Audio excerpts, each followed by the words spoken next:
At 2300 hours on November 14, 1942, the radar operators aboard USS Washington tracked 9 Japanese warships moving through the darkness 18,000 yards away. The enemy force was invisible to the naked eye in the pitch-black waters north of Guadalcanal, but on Washington's SG radar screens, every ship appeared as a distinct green blip, their positions updated every sweep of the antenna. The Japanese fleet, still relying on searchlights and binoculars, had no idea an American battleship was watching their every move. For 16 months, the crew of Washington had trained with this revolutionary technology. The SG surface search radar could detect ships at ranges that seemed impossible to admirals who still thought in terms of visual spotting. The Mark III fire control radar could track targets and calculate firing solutions in complete darkness. Together, these systems gave Washington the ability to fight blind, to kill what she could not see. But in November 1942, nobody in the Pacific Fleet truly believed a battleship could win a modern naval battle. That assumption was about to cost American lives. The admirals called battleships screening vessels, floating anti-aircraft platforms, expensive escorts reduced to protecting carriers like oversized destroyers. Official doctrine stated that battleships were obsolete, relegated to throwing up flak while carriers did the real fighting. Since Pearl Harbor, the fast battleships had been kept on a tight leash, forbidden to seek surface engagements, restricted to defensive roles. Washington had crossed the Atlantic, served with the British Home Fleet, transferred to the Pacific, and in all that time had never once fired her main battery at an enemy warship. Tonight, that would change. Tonight, one ship and one admiral would prove that battleships, properly employed with the right technology, could still dominate a naval battlefield. But first, the 3,700 Americans aboard Washington would have to survive what was about to become the most violent surface action of the Pacific War. The battleship was not the problem. Washington was a masterpiece of American engineering, the second ship of the North Carolina class, laid down at Philadelphia Navy Yard on June 14, 1938. She displaced 35,000 tons standard, 44,800 tons fully loaded. Her main battery consisted of 9 16-inch Mark VI guns in 3 triple turrets, capable of hurling 2,700-pound armor-piercing shells over 20 miles. Her belt armor was 16 inches thick. Her turret faces 18 inches. 4 General Electric turbines generated 121,000 shaft horsepower, driving her through the water at 28 knots. She could fight, she could run, she could absorb punishment, but in the twisted logic of 1942 naval doctrine, she was considered too valuable to risk in the very role she was designed for, ship-to-ship combat. 3 nights earlier, the cost of that doctrine had been paid in blood. Rear Admiral Daniel Callahan had led Task Force 67 into these same waters to intercept a Japanese bombardment force. His ships included the heavy cruisers San Francisco and Portland, the light cruiser Helena, the anti-aircraft cruisers Juno and Atlanta, and 8 destroyers. It should have been a powerful force. But Callahan had no battleships.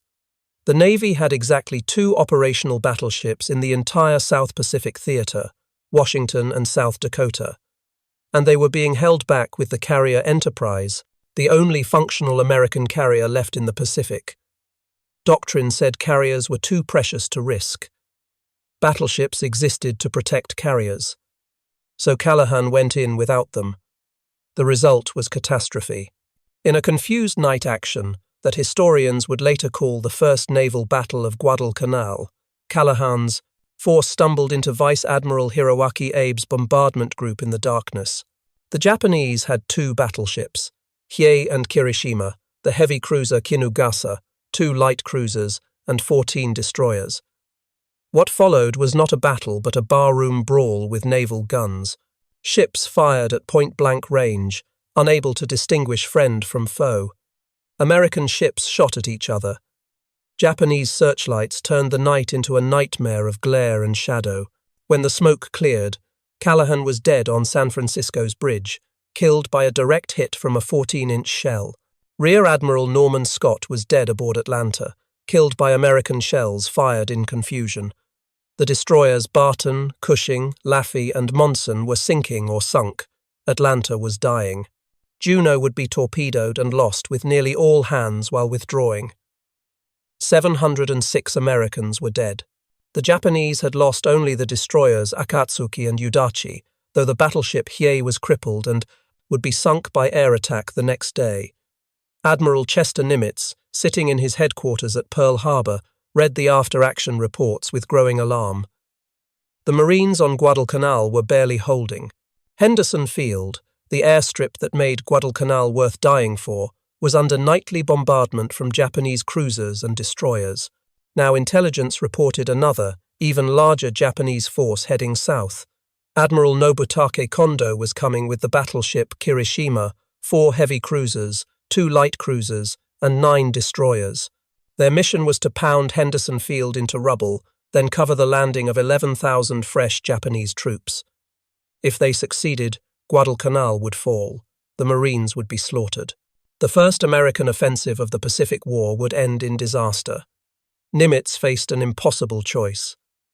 Doctrine said, never risk battleships without carrier support. But Enterprise was damaged and operating with a patched flight deck from the Battle of Santa Cruz 3 weeks earlier. Her air group was depleted. If Nimitz held the battleships back to screen the carrier, Henderson Field would be destroyed, Guadalcanal would fall, and months of blood and sacrifice would be wasted. If he sent the battleships forward alone, they might all be sunk, leaving Enterprise defenseless. Every principal he had been taught at the Naval War College said this was wrong. Every war game he had ever participated in said battleships operating alone at night were doomed. But the Marines were out of time. Nimitz made the hardest decision of his career. He ordered Admiral William Halsey to release the battleships. Send them in alone. Let them fight ship to ship. Doctrine be damned. The man chosen to lead this desperate mission was Rear Admiral Willis Augustus Lee, Jr. At 54 years old, Lee was an unlikely warrior. Born in Natley, Kentucky, a tiny town in Owen County, he had graduated from the Naval Academy in 1908. Short, stocky, and perpetually disheveled, Lee looked more like a rural schoolteacher than an admiral. His uniforms never fit right. He wore thick glasses. He spoke with a Kentucky drawl that made other officers underestimate him. But behind that unimpressive exterior was one of the finest tactical minds in the United States Navy. Lee was a marksman without peer. At the 1920 Olympics in Antwerp, he had won 5 gold medals, 2 silver medals, and 1 bronze medal in shooting events. He could put 10 shots through the same hole at 1,000 yards. He understood ballistics the way musicians understand rhythm, instinctively, perfectly.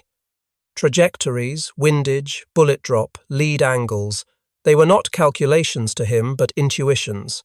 When he looked at a target, he knew where to aim. When he transitioned from rifles to naval guns, that intuition came with him. A 16-inch naval rifle was just a very large rifle to Willis Lee. The principles were the same. You calculated the principles, target's position, you led it based on its speed and direction, you adjusted for wind and motion, and you fired. The only difference was scale. But Lee understood something even more important than gunnery. He understood technology. Specifically, he understood radar in a way that most admirals in 1942 did not. While his contemporaries treated radar as an interesting novelty, a gadget that might supplement visual spotting, Lee recognized it as a revolution in naval warfare. A ship with radar could see through darkness, through smoke, through rain. It could track targets at ranges that made visual engagement impossible. It could calculate firing solutions with mathematical precision.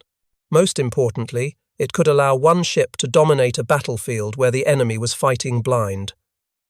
For 6 months, Lee had been drilling his crews relentlessly on radar-directed gunnery. He redesigned Washington's fire control procedures from the ground up. In the standard Navy system, the radar operator reported contacts to a talker, who relayed them to the gunnery officer, who ordered the gun directors, who aimed the guns. Lee eliminated the middlemen. He had the radar operators wired directly to the gunnery officer and gun directors. The radar plot officer could designate targets in real time. The fire control radar could track the fall of shot, and correct aim between salvos. It was a system that had never been tested in combat. Lee had developed it through hundreds of hours of drilling, refining, perfecting. Now he would find out if it worked when it mattered. Lee's task force was designated Task Force 64. It consisted of his flagship Washington, the battleship South Dakota, and 4 destroyers, Walk, Benham, Preston, and Gwynn.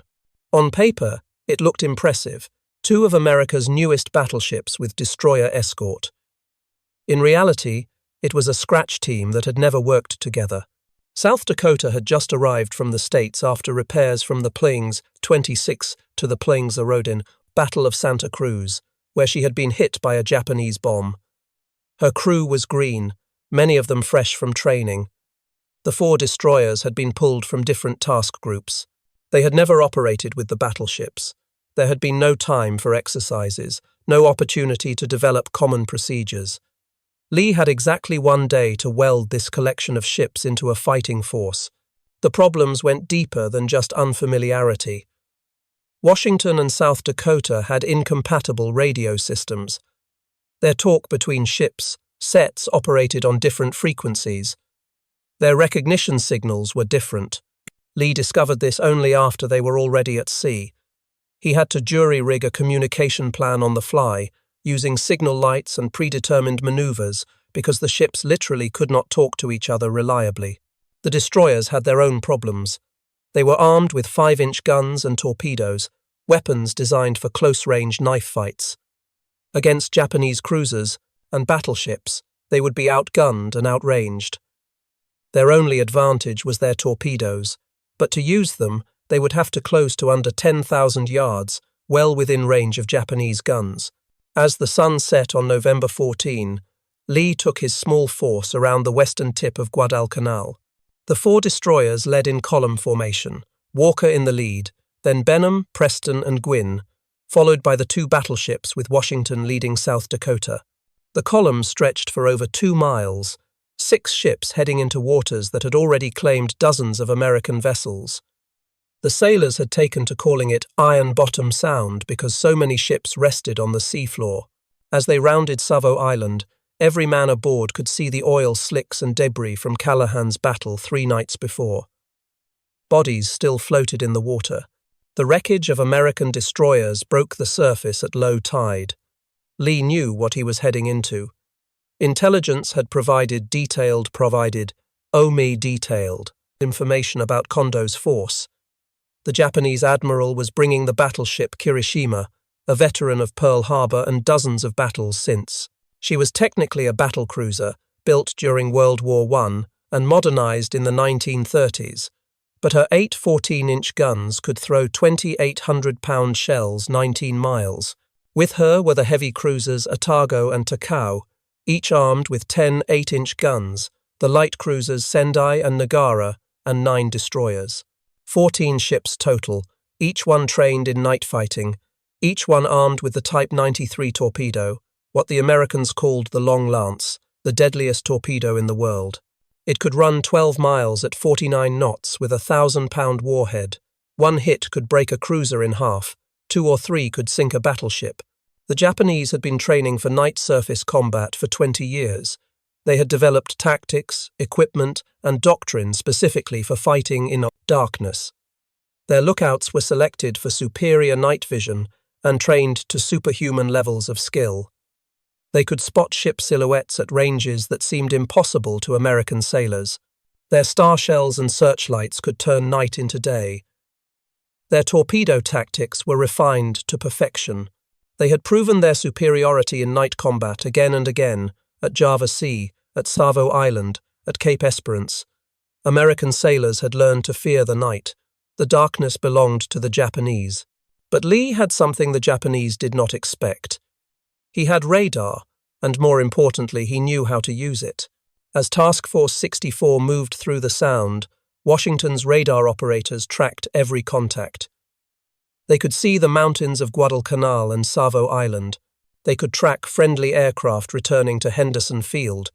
Most importantly, they could see the Japanese coming from 20 miles away, far beyond visual range. At 22, 152, radar detected the first enemy ships, a group of destroyers sweeping ahead of the main force, range 18,000 yards and closing. Lee faced a critical decision. He could open fire at maximum range, using his radar advantage to hit the Japanese before they knew he was there. But that would reveal his position, alert Kondo to the trap, and possibly allow the Japanese admiral to abort his bombardment mission and escape. Or he could wait, let the Japanese commit to their attack run, let them get close enough that they could not escape, then spring the ambush. It was a terrible risk. The closer the Japanese got, the more likely they would spot the American force. If they saw Lee's ships first, if they launched their torpedoes first, Task Force 64 would be annihilated. But Lee understood something crucial. The Japanese were not looking for a surface engagement. They were expecting aircraft from Henderson Field, PT boats, submarines, anything but American battleships. Halsey had kept the battleship movement so secret that even many American commanders did not know they were coming. Lee bet everything on Japanese overconfidence. He ordered his ships to hold fire and maintain course. The range closed. 16,000 yards, 14,000, 12,000. On Washington's bridge, men could hear their hearts beating. The radar operators called out ranges in hushed voices. 10,000 yards. At this range, Japanese lookouts should have spotted the massive silhouettes of two battleships. But the Japanese were looking toward Guadalcanal, expecting to see the flashes of their bombardment. They were not looking behind them. 8,000 yards. Lee could wait no longer. At 2300 hours exactly, he gave the order to open fire. Washington's first salvo erupted into the night. 9 16-inch shells, 24,300 pounds of steel and explosive, arced through the darkness toward the light cruiser Sendai. The shells were radar-directed, aimed at a target the gun crews could not see, adjusted by a fire control computer that calculated the precise lead and elevation. The salvo took 23 seconds to reach the target. It missed, but not by much. Giant columns of water erupted around Sendai, close enough to drench her decks. Her captain, realizing he was under fire from heavy guns, immediately ordered evasive action and smoke. But Lee was not focused on Sendai. She was a distraction, a secondary target. Washington's radar had identified a much more important target, the destroyer Ayanami, leading the Japanese van. She was closest to the American destroyers, most dangerous to Lee's screen. The second salvo shifted to her. This time, Washington's guns did not miss. At least one 16-inch shell, possibly two, slammed into Ayanami. At that range, against a destroyer's thin armor, the effect was catastrophic. The shell punched through her hull like paper, detonated in her engine room, and blew her machinery spaces apart. Ayanami went dead in the water, burning furiously, her crew desperately fighting floods and fires. The night exploded into chaos. South Dakota opened fire seconds after Washington, her guns tracking different targets. The American destroyers charged forward, trying to get into torpedo range.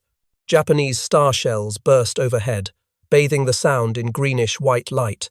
Searchlights snapped on, probing the darkness. Every ship was firing at something, but in the confusion, it was impossible to tell who was shooting at whom. Tracers crisscrossed the water in every direction. The thunder of heavy guns mixed with the rapid crack of destroyer weapons. It was Callahan's battle all over again, except this time, the Americans had radar. Then disaster struck. At 2307, South Dakota suffered a massive electrical failure. Her chief engineer, trying to correct a minor problem with her electrical board, accidentally threw the main circuit breakers. Every electrical system on the ship died instantly. Lights went out. Radar screens went black. Gun directors lost power. Ammunition hoists stopped. In seconds, one of America's most powerful battleships was reduced to a floating target.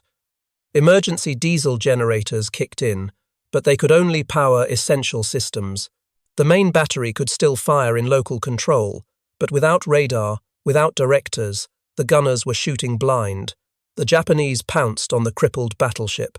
Searchlights from Kirishima and the cruisers locked onto South Dakota, illuminating her like a stage performer. Every Japanese ship that could bring guns to bear opened fire. 14-inch shells from Kirishima slammed into South Dakota's superstructure. 8-inch shells from Otago and Takao ripped through her upper works. In 90 seconds, South Dakota took 27 hits. Her radio antennas were shot away. Her radar was destroyed. Her secondary battery was knocked out. 38 sailors and 1 Marine were killed. 59 more were wounded, including Captain Thomas Gatch, who was hit by shrapnel but remained on the bridge. The American destroyers were faring even worse. They had charged into the Japanese formation, trying to launch torpedoes, but they were outnumbered and outgunned. Preston was the first to die. Caught in a crossfire between Japanese cruisers and destroyers, she was hit repeatedly. Shells ripped through her thin hull, starting uncontrollable fires. Her captain ordered abandon ship, but before most of the crew could get off, her magazines detonated.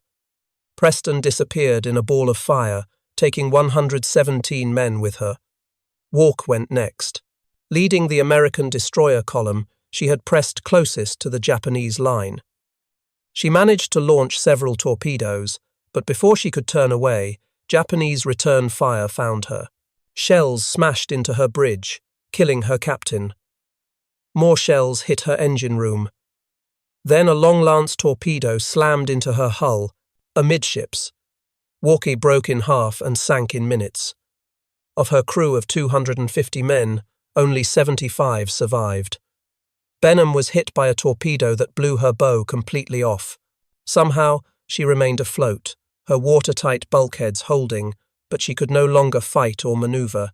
Gwyn, the last destroyer still operational, was burning from multiple shell hits but still had power and steerage. Her captain made the bitter decision to withdraw, picking up survivors as she retreated. In less than 15 minutes, Lee's destroyer screen had been annihilated. By 23:15, Lee's task force had effectively ceased to exist. 4 destroyers were sunk or crippled. South Dakota was blind, deaf, and on fire, limping away from the battle. Of the 6 ships that had entered Iron Bottom Sound, only Washington remained operational. She was alone, facing 14 Japanese ships, including a battleship, 4 cruisers, and multiple destroyers. Every war college scenario, every tactical manual, every piece of conventional wisdom said Lee should withdraw immediately. He was outnumbered 14-1. He had no support. No one would blame him for saving his ship and crew. But Willis Lee looked at his radar screen and saw something the Japanese could not see. In their excitement at pounding South Dakota, in the adrenaline rush of destroying American destroyers, the Japanese had lost their formation. Their ships were scattered, some pursuing South Dakota, some finishing off destroyers, some milling about in confusion, and none of them had noticed Washington. She had been hidden behind the burning wrecks of Preston and Walkie, her radar signature masked by the surrounding carnage. Lee had an opportunity, but it would require doing something that violated every principle of battleship combat. He would have to charge alone into the middle of an enemy fleet.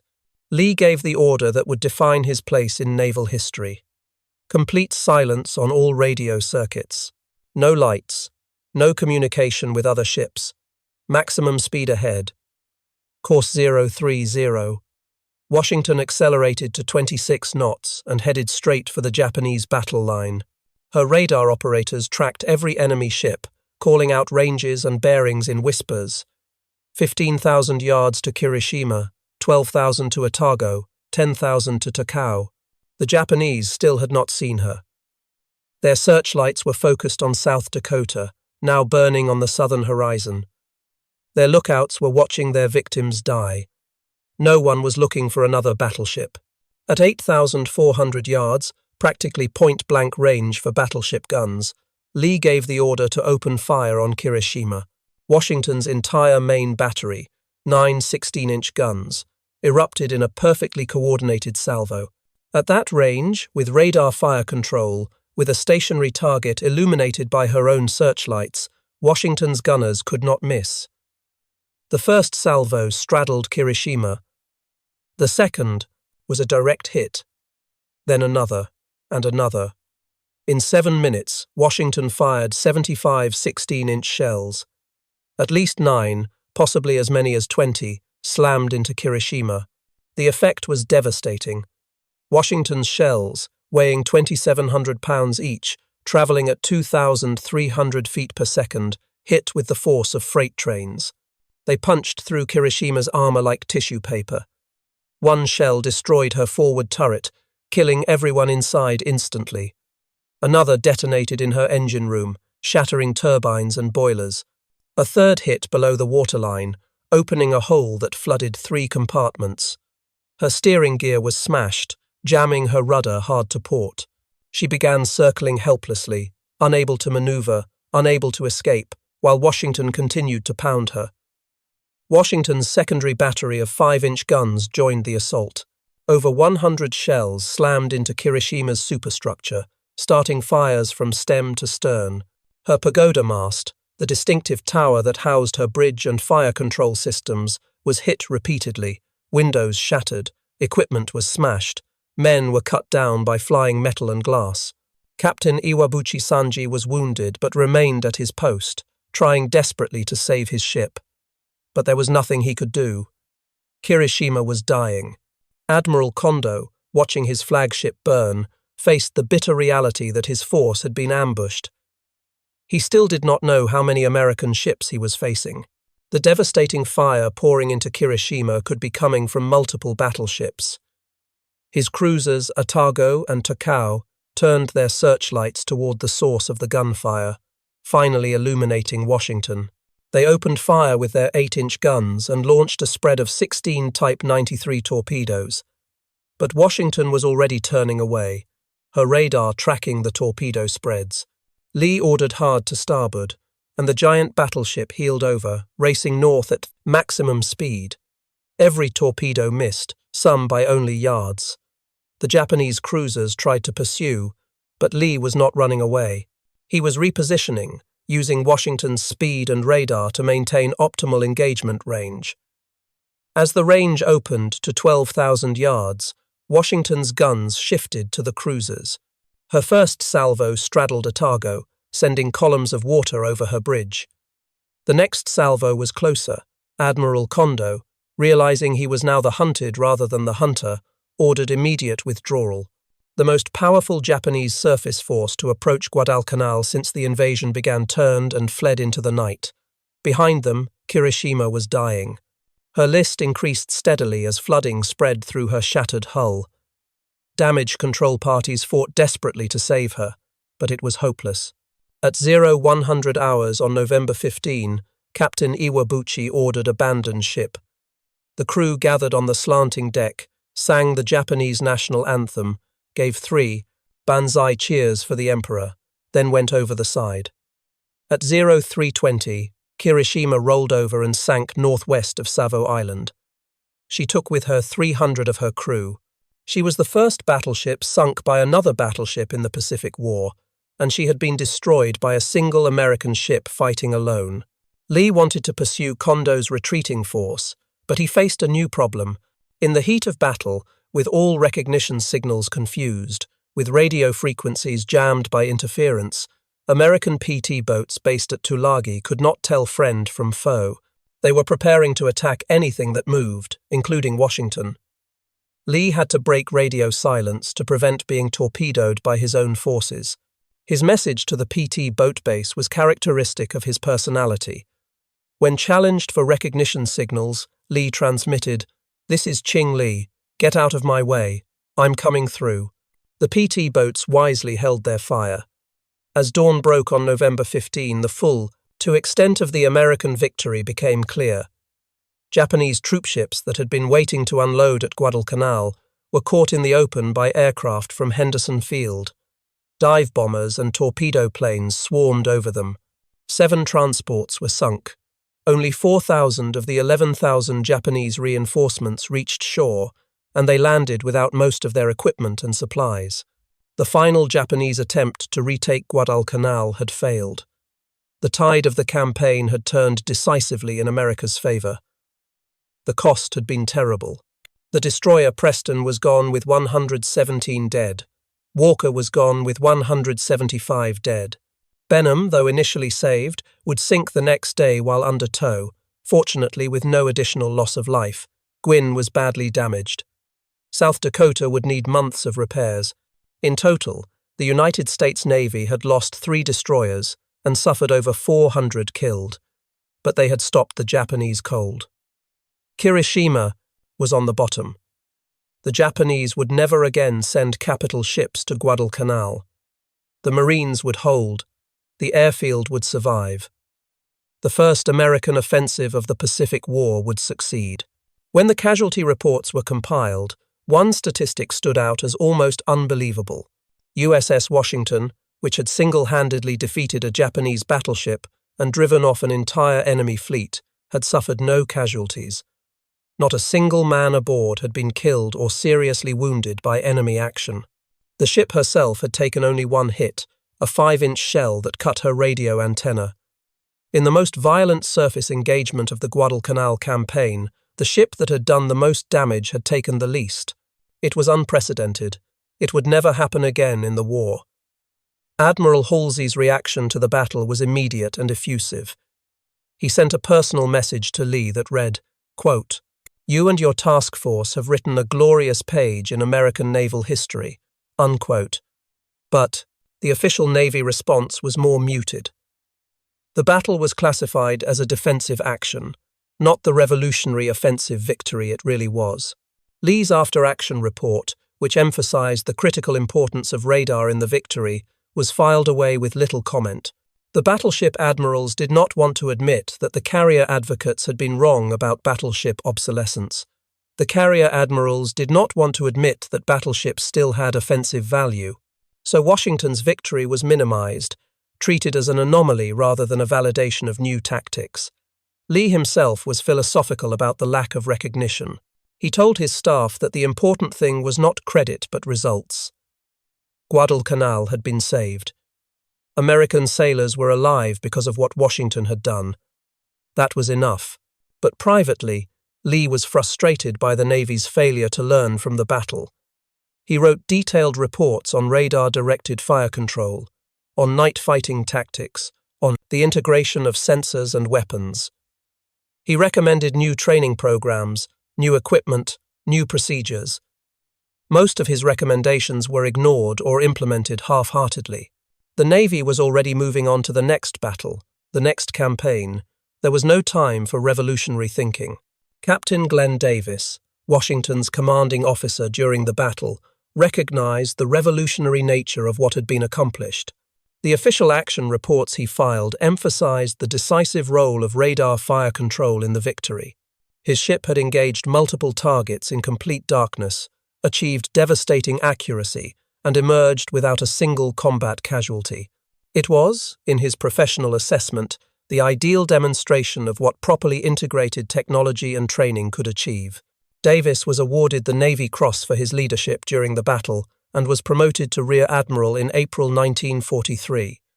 He went on to command Battleship Division 8, leading them through the Marianas Campaign and other Pacific operations. But like Lee, Davis understood that the Navy hierarchy remained unconvinced about the offensive potential of radar-equipped battleships operating independently. The Japanese Navy's response to the defeat was confusion and denial. Admiral Kondo's initial report claimed that American cruisers and destroyers had sunk Kirishima. He could not believe that a single battleship had destroyed his flagship and driven off his entire force. It was not until intercepted American radio traffic confirmed Washington's role that the Japanese accepted what had happened.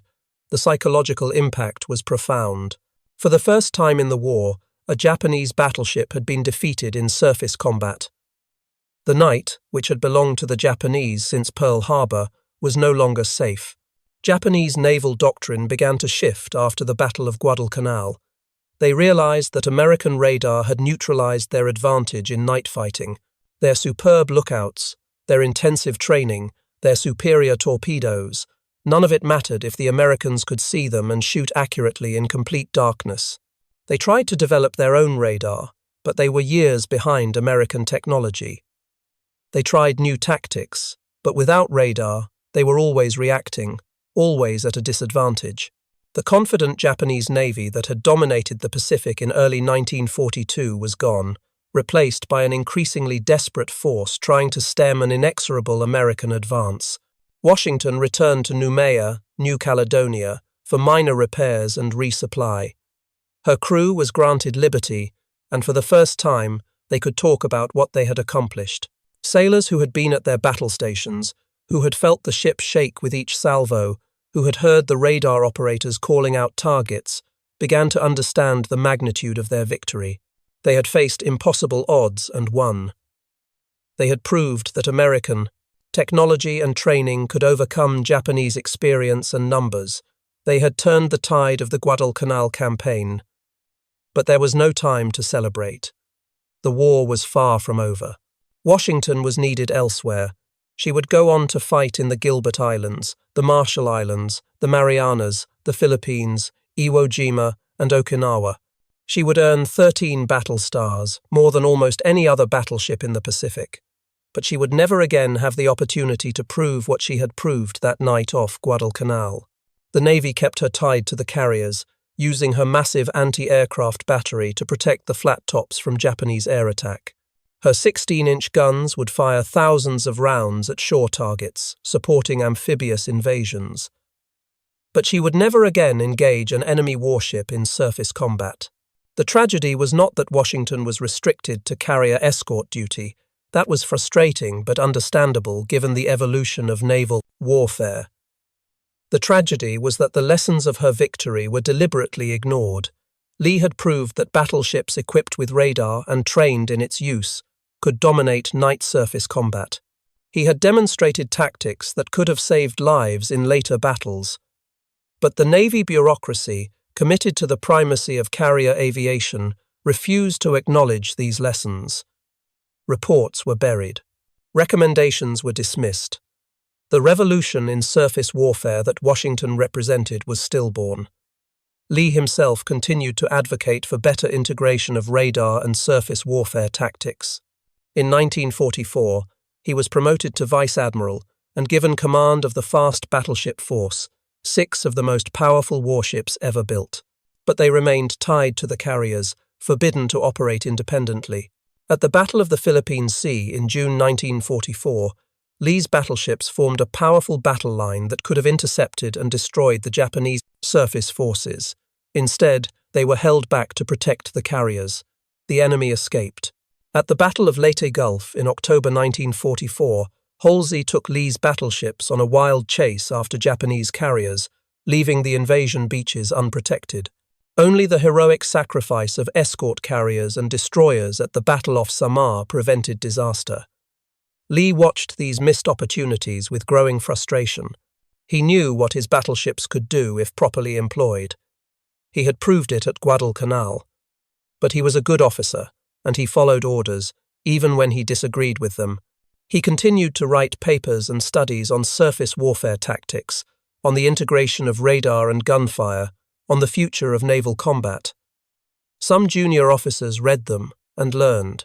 But the Navy hierarchy remained committed to the carrier doctrine that had become gospel after Midway. On August 25, 1945, 10 days after Japan surrendered, Willis Augustus Lee, Jr. died suddenly of a heart attack. He was 57 years old. He was being ferried in a motor launch to his flagship, the battleship Wyoming, which was anchored in Casco Bay, Maine. The crew of the launch tried to resuscitate him, but it was too late. The man who had revolutionized battleship warfare, who had saved Guadalcanal, who had proved that technology and tactics could overcome any odds, died just as the war he had helped win came to an end. The news of Lee's death was met with genuine grief throughout the fleet. Admiral Nimitz called him one of the finest officers he had ever known. Admiral Halsey said Lee's tactical genius had saved countless American lives. The crew of Washington, many of whom were still serving, mourned the loss of the admiral who had led them through the most desperate battle of the war. But even in death, Lee's achievements were minimized. His obituary in the New York Times mentioned his Olympic medals and his service record, but devoted only one sentence to the Battle of Guadalcanal. The Navy's official history would give him credit for the victory, but would not acknowledge the revolutionary nature of what he had accomplished. Washington continued to serve for 2 more years after the war ended. She participated in magic carpet operations, bringing American servicemen home from Europe. On June 27, 1947, she was decommissioned at the New York Naval Shipyard. For 14 years, she sat in the reserve fleet, slowly rusting, occasionally inspected, never needed. On June 1, 1960, she was struck from the Naval Register. On May 24, 1961, she was sold to the Lipset division of Luria Brothers and Company for $544,000. She was towed to the breakers and cut up for scrap. No effort was made to preserve her as a museum. No memorial was erected to commemorate her service. The battleship that had saved Guadalcanal, that had proved battleships could still dominate naval combat, was reduced to razor blades and reinforcing bars. Today, 82 years after the Battle of Guadalcanal, Washington's achievement remains largely unknown outside naval history circles.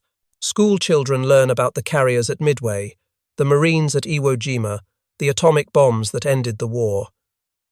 They do not learn about the battleship that fought alone against impossible odds and won. Tour guides at Pearl Harbor talk about Missouri, where the surrender was signed, and Arizona, where the war began for America. They do not mention Washington, where the future of naval warfare was demonstrated and then ignored. But the legacy of Washington and Willis Lee lives on in ways most people do not realize. The Aegis combat system that protects modern American warships is a direct descendant of the radar fire control system Lee pioneered. The integration of sensors and weapons that he advocated is now standard on every naval vessel.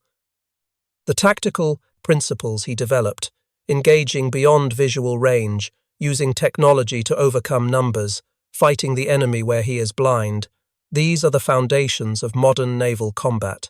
Every American destroyer, cruiser, and carrier that goes to sea today carries the DNA of Washington's victory at Guadalcanal. The bitter irony is that Lee was right about everything.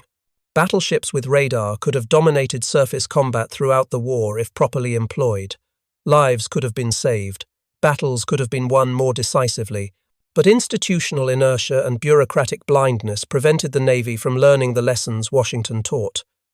By the time the Navy fully understood what Lee had been trying to tell them, the battleship era was over. Missiles and jets had replaced guns and armor. The revolution Lee had started came too late to matter for the ships he loved. There is one more piece of the Washington story that deserves telling. Throughout her entire combat career, from the Atlantic to the Pacific, through 13 major engagements, Washington never lost a single crew member to enemy action. Oh, there were accidents, training mishaps, natural causes, but in actual combat, facing enemy guns and torpedoes and aircraft, not one man was killed. No other major warship in any navy can make that claim. It speaks to the quality of her crew, the strength of her construction, and perhaps most importantly, the tactical genius of Willis Lee, who understood that the best way to protect his men was to kill the enemy before the enemy could kill them.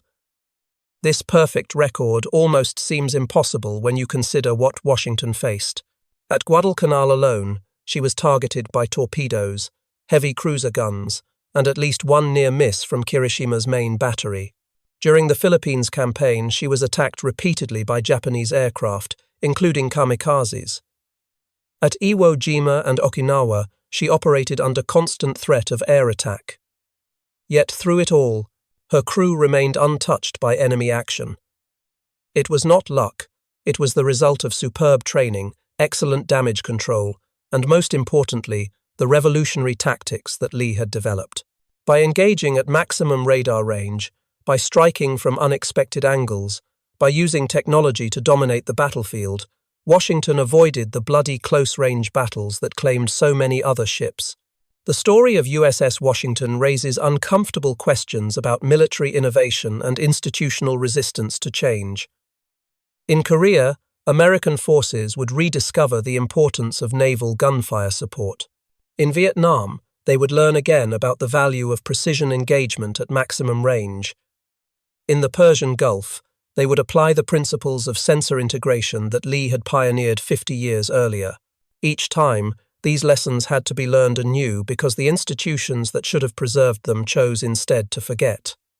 Consider what might have been different if the Navy had fully embraced Lee's innovations in 1942. How many ships might have been saved at the Battle of Empress, Augusta Bay, if all American vessels had been trained in radar-directed night fighting?